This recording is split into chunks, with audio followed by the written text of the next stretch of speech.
Hi, welcome to another episode of the Cat Lady Podcast. This is episode 90. Oh my gosh, I'm kind of close to 100. That's crazy.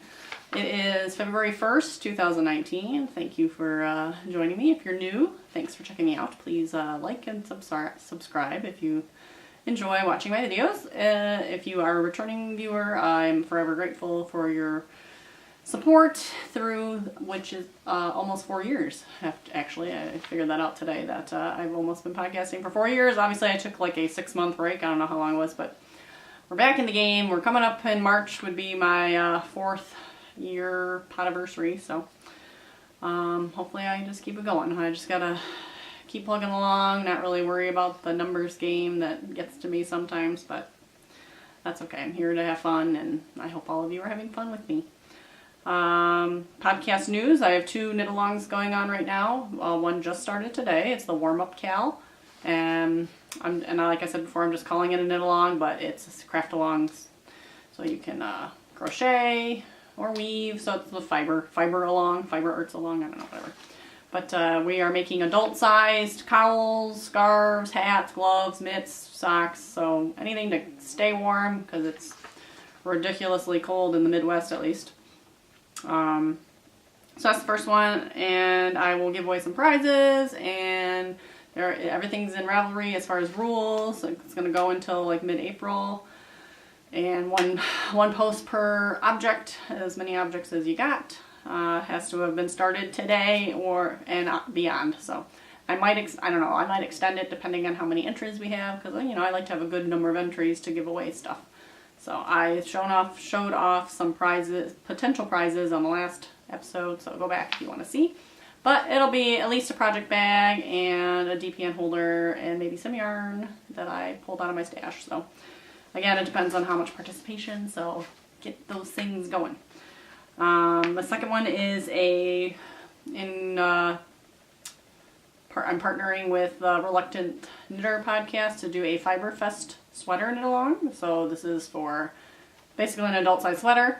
If you wear it to a fiber festival, you can take a picture. You can get an extra entry for taking your picture at the festival, but you don't have to go to a festival. It's just basically a sweater knit along. But me and her are both going to Rhinebeck, and we will be making sweaters for Rhinebeck. So it's kind of a fun, almost year-long knit along. So and again, crochet is welcome too. But I know most people knit sweaters, but I know there are crocheters that crochet sweaters as well, so you are totally welcome to enter your sweater. Must have been started January 1st, and it runs through mid-November, I think is what we said at this point. And it could go till December if we decide. But so 2 sweaters max entries, and again a 3rd entry if you take a picture at a festival. All the rules are on Ravelry, so come join the Ravelry group. Go check out the Reluctant Sisters Ravelry group. There are prizes for that. I will pick up a skein of yarn either from Michigan Fiber Fest if I go this year, or I'll get something from Rhinebeck. Also, one of the sisters, Reluctant Sisters, donated some yarn, and it's West Yorkshire. I had a hard time remembering that. The WIS Aran weight wool nylon, really pretty. 2 skeins, 100 grams, 218 yards. And then a flamingo notions pouch. And actually, I have a notions pouch here that I'd like to show you up close what it looks like. So, except for hers, it's for the one we're getting for the podcast. It has flamingos on it. But this one, I got it Rhinebeck from her. And this one has dogs on it, which is super cute. Actually, she gave this to my husband, and my husband ended up giving it back to me, but because he's indecisive on what he keeps. But anyways, what I've been using this one for, which I think is perfect, come back into focus, there we go, is to hold my headphones. So I hold my headphones in my purse in this, which it works out really well because they end up getting a tangled mess. And I thought about doing the whole crocheting and I-cord type thing around it, but I just don't want to do it. So this was working out really well to keep my headphones nice and focused. Okay, nice and secured and not tangled. So I just put those in and out when I throw this whole thing in my purse. Or in my basket, wherever I want to keep my headphones. So that's been working out really well. So you'll get a flamingo pouch and the yarn as a prize. As well as, I think I said, some pom-poms, because I like to make those faux fur pom-poms, and a bag and whatever. So again, everything's listed as far as the rules and stuff in my Ravelry group, so go check it out. In other podcast news, there is a lot of stuff going on, mostly on Instagram, but kind of all over the web and the knitting community about racism and just this whole thing. And it's awful. It's awful. That's like bottom line. It's awful. And I've posted a few things here on Instagram, but I haven't really said anything about it on the podcast. I am a small fish in a large pond of knitters, so.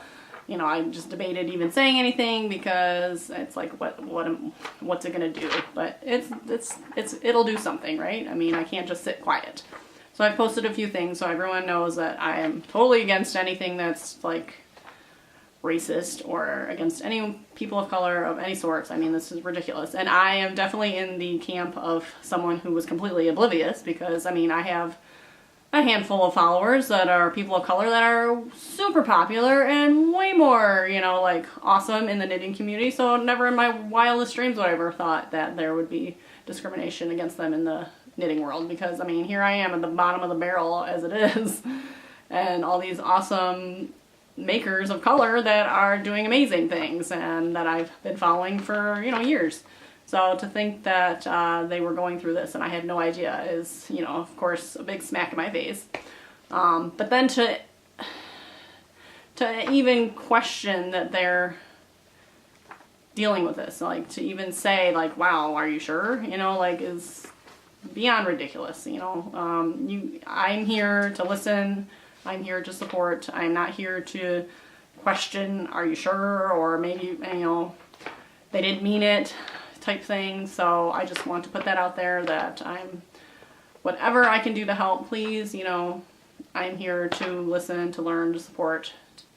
And I have been, delving into these posts on it. There's so much stuff going on Instagram, and I get stuck into these rabbit holes, which, of information, which is, it's a good rabbit hole to follow.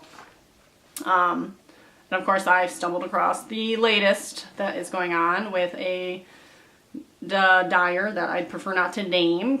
So if you want to know, you can message me and I will tell you, but I don't want to promote by saying their name at all at this point. I do just want to bring to light that there was a video around on YouTube that is just a poor me, poor white girl kind of thing, and it's ridiculous, and it's just horrifying and disturbing on so many levels.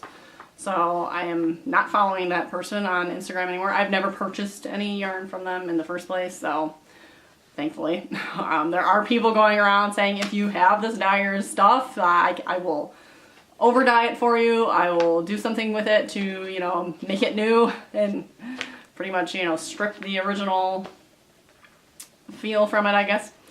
So yeah, it's really disappointing. It's very disappointing that all this is going on. But I am me. I am one little voice in a large sea of voices. But I'm on your side, and I really want to support everybody in the community, because this is a wonderful community, and I want it to be wonderful for everyone, not just white girl over here. So I'm hoping that things will change, and I'm glad the conversation is being had. And sorry, I'm terrible with this kind of stuff, so forgive me. But yeah, if you are following people, please just be aware of who you're following. So I'm very cautious now on who I follow. I've always been semi-cautious on who I follow on Instagram. I don't follow everyone that follows me back, because there's tons of like spam and weird people that follow me. So I definitely don't do that.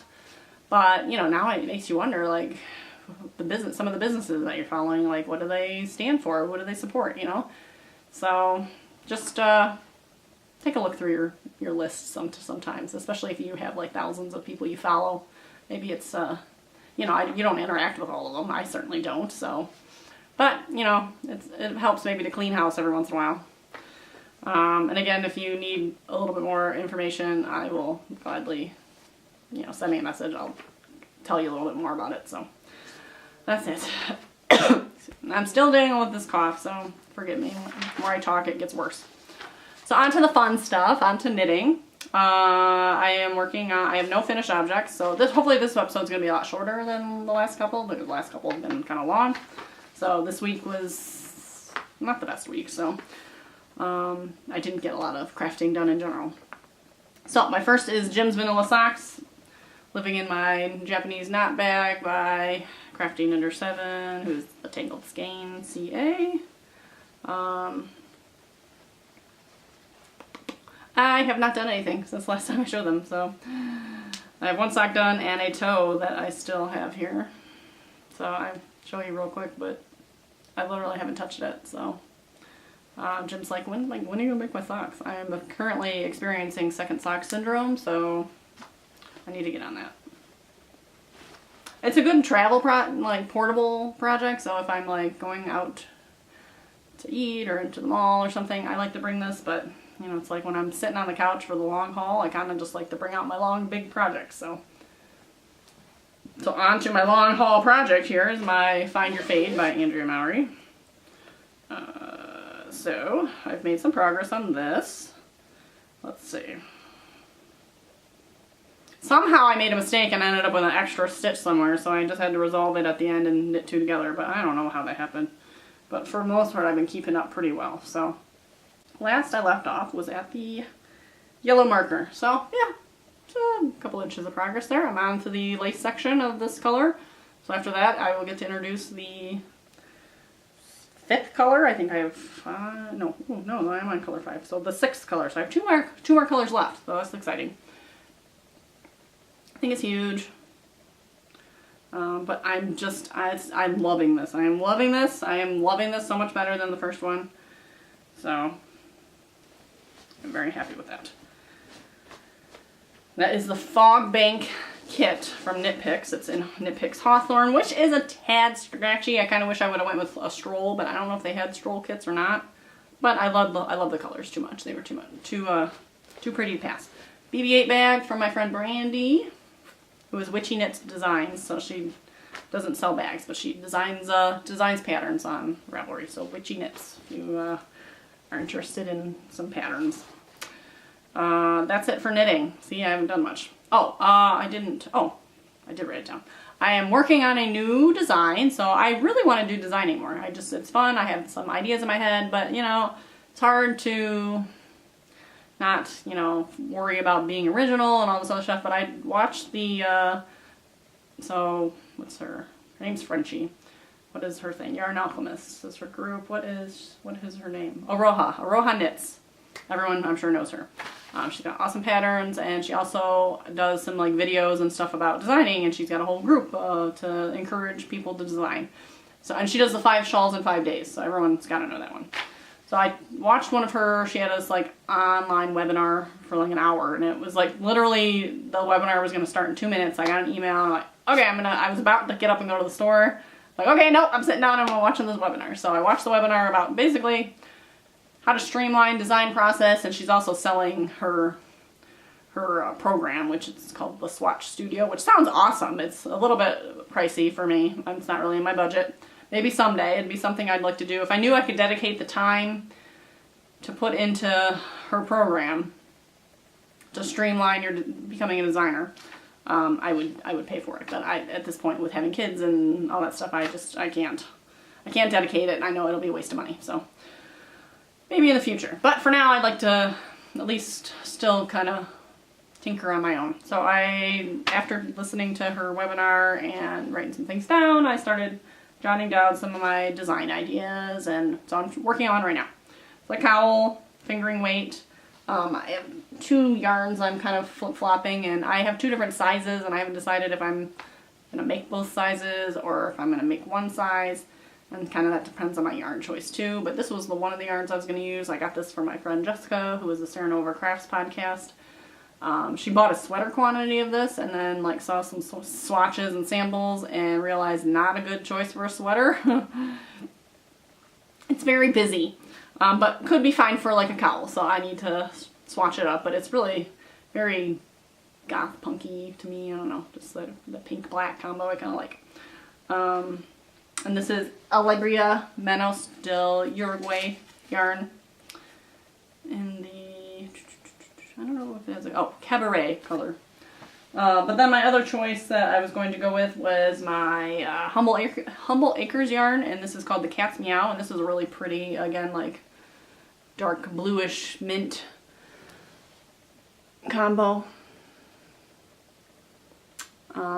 So again, if I decide to knit, I don't know if I want to knit both sizes or if I want to get a tester to knit the second size. So that's why I haven't determined. If I make a small one, I think I was going to make this color. If I made a large one, I think I was going to use this color. So I don't know. But I'm still working on, you know, the actual pattern as far as what I'm doing, so I got time to think about it. I will need some testers when it's ready, so I'm going to do it a little bit differently than I did last time. I'm actually going to have people apply to test, and because I kind of want series of testers only, and only a limited number, and specific sizes, like I'll want so many for small, so many for large, and I'll want to be sure they can do it in the time frame that I require, etc.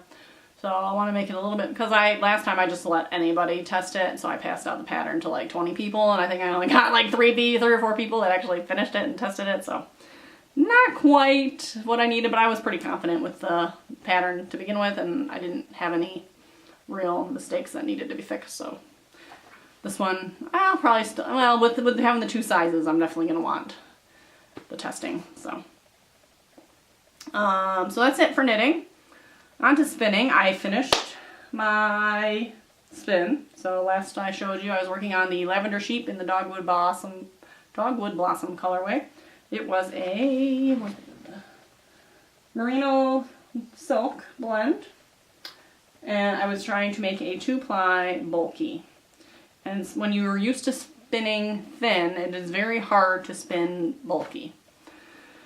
I'm used to just drafting and just pedaling away, like without a care in the world, just thin. It's just like that comes naturally, but when you have to like plan to spin thicker, it is challenging.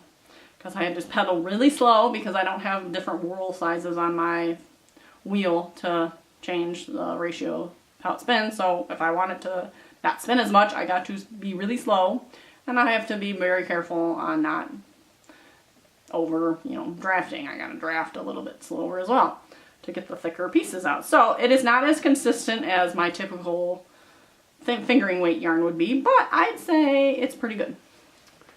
So, okay, you can't see my face, so are you gonna focus in on that? Okay.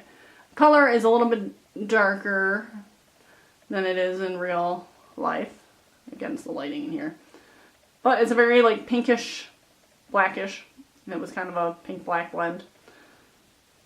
And yeah, I really like how it turned out. I mean, of course, there's some thinner pieces that are definitely not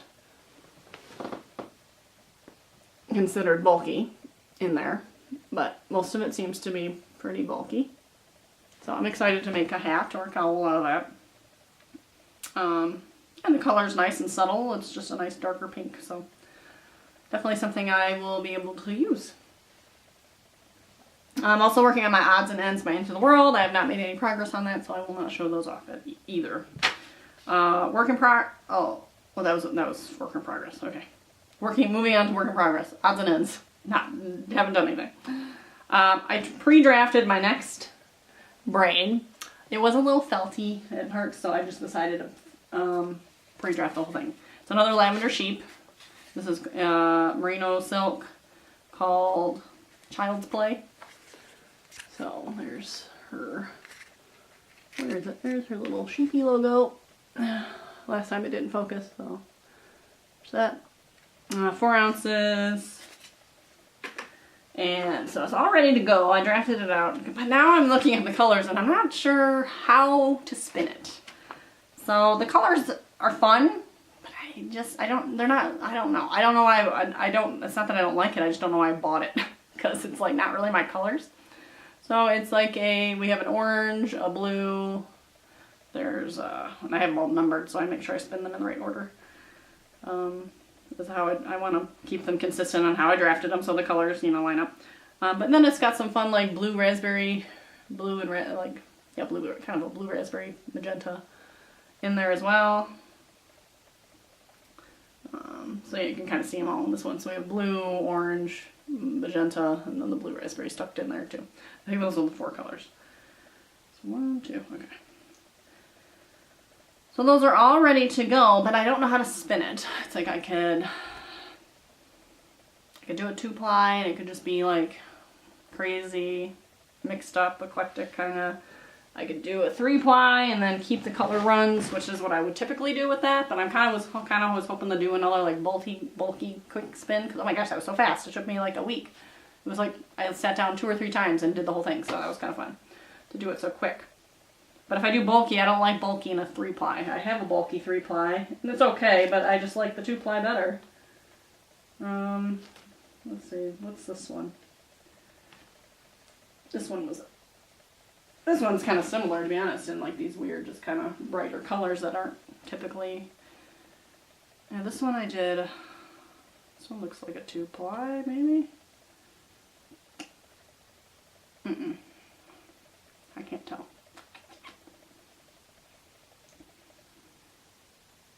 No, this one's gotta be a 3-ply. No, but here, this one was like a weird, just, I got it from, so I volunteered at the Maker Fair for the Needle Arts Zone, and whoever ran that gave me a choice of fiber to pick from, or some yarn, and I got this really fun colored fiber, and it just looked fun. It looks like, almost looks like it's Kool-Aid dyed. I think it's a 3-ply. But, I guess this looks okay. And this is more of a worsted, maybe. But again, these colors are like fun, bright colors, but I don't know what to knit with it. And I got a lot of it. Oh. I got a giant one and then a small one. It was like 5, it might have been like 5 ounces. Yeah, it wouldn't even all fit in the wheel. So, I don't know. I don't know if it needs to be like a scarf with one of the kids. Oh, my hand's done. While we're at it, I'll show this. Oh, this was another lavender sheep. That's right. So I'll show this one's awesome. This one is it turned out great. This one looks like it's mostly silk. I don't know. Or maybe it was a merino tencel. I think merino tencel is one of my favorite blends. It just has this shimmer to it that looks like silk, but it's like more shimmery than silk almost. And this one I did a fingering, and I think it's a 2-ply. This is called Mountain Sunset, but this one turned out super pretty. It's like pinkish with like blues and greens and yellows. It's just gorgeous. This will be a shawl. I'll make this one into a shawl. I can't remember the yardage on it, but it's super soft and super pretty. So, I need to start knitting with my hand spun. My hand spun shelf is getting kind of full. So, what did I do with this one? No. Yeah, this one's not going to fit in there either, and I gotta still take a picture of it, and I still gotta take a picture of that one too. So, yep, I need to go through my hand spun, for sure. Shove it in there. So that's it for spinning. So on to, let's see. If you have any ideas on how I should spin that, I need to maybe bug some of my spinning group on Facebook and get some feedback, because I'm not sure. So it's kind of just sitting there now. Onto sewing.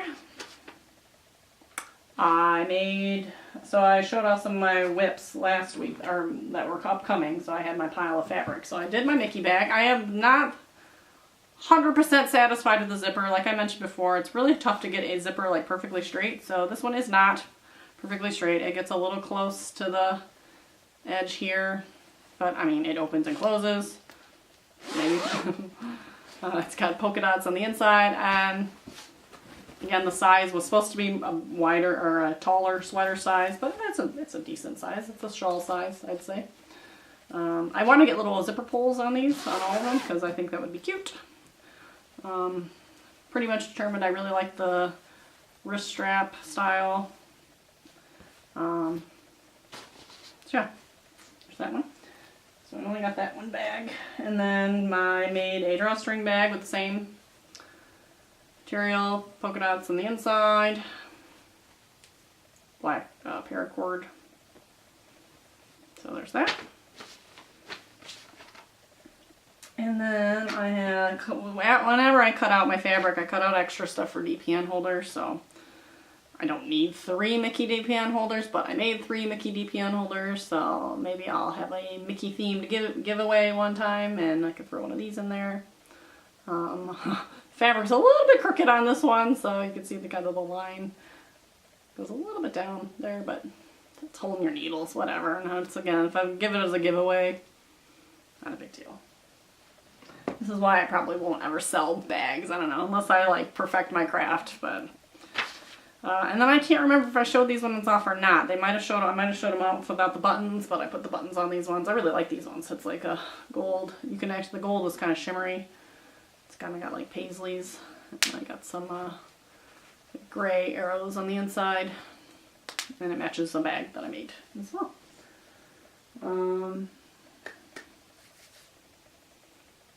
Work in progress. I still have the green-pink combo in a zipper bag and a drawstring bag, as well as the Deviant Cozies for that. And I also have the Mario bag I gotta make for David, which is gonna be just a pouch more, so with the drawstring at the top, square, no boxy bottom. I still want to make more pom-poms. I got a crap ton of faux fur, white faux fur, so I'm gonna do that coming up, and that's it for sewing. And then I might take a break. I don't know. I do want to make more bags, but I've got a lot of bags now, so I do need to think of giveaway bags. So, and I have a ton of fabric to go through, so. But every time I go to Joann's, I always find more remnants that I like. So, so Cricut, onto Cricut. So a finished project that you've probably been looking at this whole time and wondering what I'm wearing is my new Cricut shirt. It says, drink coffee, eat snacks, knit things, pet cats. Thought it was clever and semi-rhyming and cute, and it's in a pink sparkle iron-on. This was a shirt I had already had, so it was a good practice shirt. I didn't have to buy a shirt. And yeah, I really like this. I almost feel like I need this phrase on a bag maybe at some point too. But yeah, and the pink and the black look really snazzy together, so I'm very happy with it. I'm afraid to wash it, of course. I feel like it is on good enough, but you know, it's my first sparkly shirt, so you know, I'm a little afraid to wash it, but I will turn it inside out. And my friend Lynn, the Wayward Skein, mentioned maybe putting it in a pillowcase, so I don't know if I'll go that far and do that or not, but I probably, if I can find a spare pillowcase somewhere, I might do that and wash it on delicate like I do all the rest of my clothes anyway, so we shall see. But, you know, again, this was kind of more of a practice shirt anyways. I have some more shirts I want to do. I want to do some Star Wars shirts. I want to do some Disney shirts, you know. So, but I need to buy shirts. I have tons of vinyl to play with. I'd like to get some mugs from the dollar store. Play around with that, so that is it. Stash, I have no stash this week because I've not left the house all week. Literally, I have not left the house until today. I went out to lunch with my friend today. It's like the first time I've left the house since Monday. So that brings us to Life in Review. What have I been doing this last week? Well, Friday was the last time I recorded, and Saturday we got up and we went to Great Wolf Lodge this weekend. So I don't like to broadcast when I'm going out of town, so I did not say anything on the podcast last week. So we went to Great Wolf Lodge and had a fun weekend. We went Saturday through Monday. So we intentionally we were just going to pull the kids from school on Monday. Well, it turns out it was a snow day. And it was a snow day. We had to drive down. We went to the Great Wolf Lodge in Ohio. We live in Michigan. There is a Great Wolf Lodge in Traverse City that we've been to a couple times, but we decided to mix it up. It was a little bit cheaper to go to Sandusky, and it actually was closer. It was 2.5 hour drive instead of a 3-hour drive. And probably the best choice because the more you went north, the worse the snow was. So probably in Traverse City, I don't know, the drive might have been worse, but it might have not been because we did probably have more traffic coming from the south, but we just went slow. We just had to go slow. If we would have been maybe less traffic from the north, we would still have to go slow.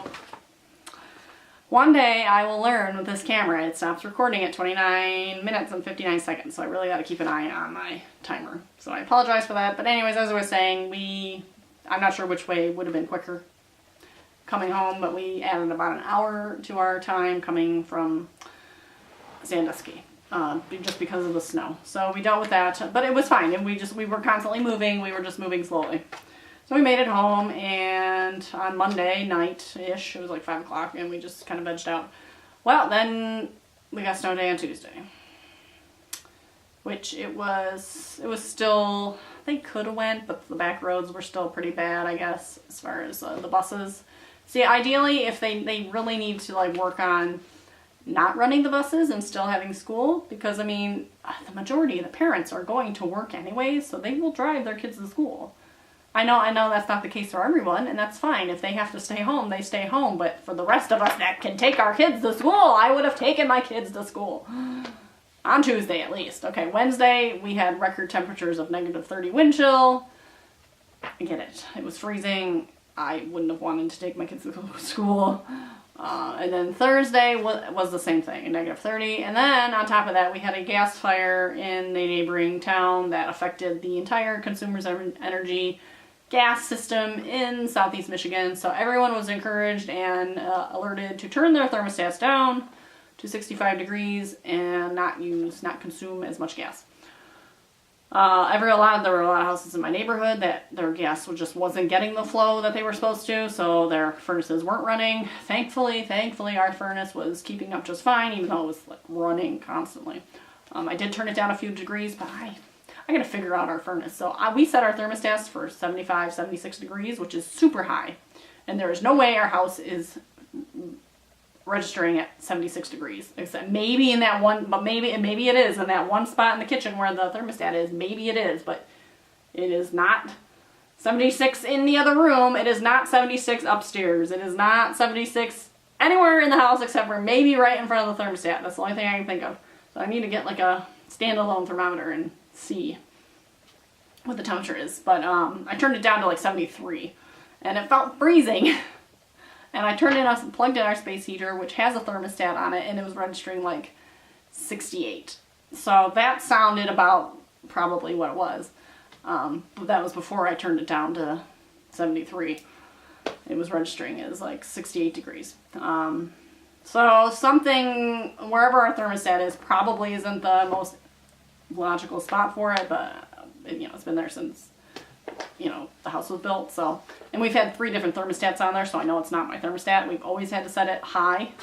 And even in the summer, when we have the air going, we set it for like 76, and there's no way it's 76 degrees in the summer. So it's not like we're turning our air down to, 65, 70. It's always been like 75, 76, like all summer long and all winter long. We don't ever change it. And it's always like keeps it cool enough, or keeps it warm enough, so. I don't know, that was a long tangent for no reason about our heating system. But anyways, we stayed home again on Thursday. Finally today, school is back in session. I drove the kids to the bus stop, which I can literally see from my house, but it was cold. It was still like -20 wind chill this morning, so I wasn't going to stand out there even for 5 minutes. So we just threw them in the car, we sat at the car, and then they ran to the bus. So, but now it's the weekend again, and it's the big game weekend. Yay, I don't really care. We have a birthday party to go to. We might see my mom. That's about it. So, laid back weekend. But next week, Monday, it's going to be 50 degrees. And you know what that means? It means everything's going to start to melt. And then it's supposed to get cold again. And what happens when you melt stuff and then you get it cold again? Turns to ice. So, here we go. We've already had 8 snow days. We're allowed 6. We're allowed to apply to waive 3. So we have, and since there was like a whole state of emergency called from the governor's office for at least Wednesday and Thursday, everyone's kind of hoping, crossing fingers, that even maybe this whole week might be waived as far as the allotment that's allowed. If not, we might have to make up days at the end of the summer because we just started. We have 2 solid months left of this, like February and March. And March sometimes gets really bad. So, yeah. So we'll see. I love my kids, but I need some time. I need some alone time. So, that's it. Now that I'm back to my regularly scheduled days, hopefully all I can find. I mean, you'd think I would have had more time to craft being that I was home with my kids and we weren't doing anything, but I don't know, my mentally was checked out. The constant questions and the constant complaining and the constant asking, can I have this? Can I have that? Can we do this? Can we do that? Can I blah, blah, blah, blah, blah, blah, blah. David does this, David did that, Emily's not doing this, and blah, blah, blah, blah, and she hit me, and I blah, blah, blah, and I I couldn't get anything done. I made a couple bags and I did a little knitting, but really I just didn't have the energy to do anything besides just not go insane, which was very difficult. So so now that we're back to normal, hopefully we'll see how next week goes in the weather, but yeah. So thank you again for everything. Thank you for watching. If you like what you see, please share, like, subscribe. I'd love to get some more followers. I'd love to get some more viewers. I'd love to get to 500 and do a giveaway. So I've been trying to do that for over a year. So if you know anybody that likes to watch podcasts, please give me a little shout out. And yeah. So I forgot to put about what I'm listening to. So next week I will jot down some things that I'm listening to, podcasts, music, whatever. So take care, everyone. I hope you get to craft all things and have a good weekend.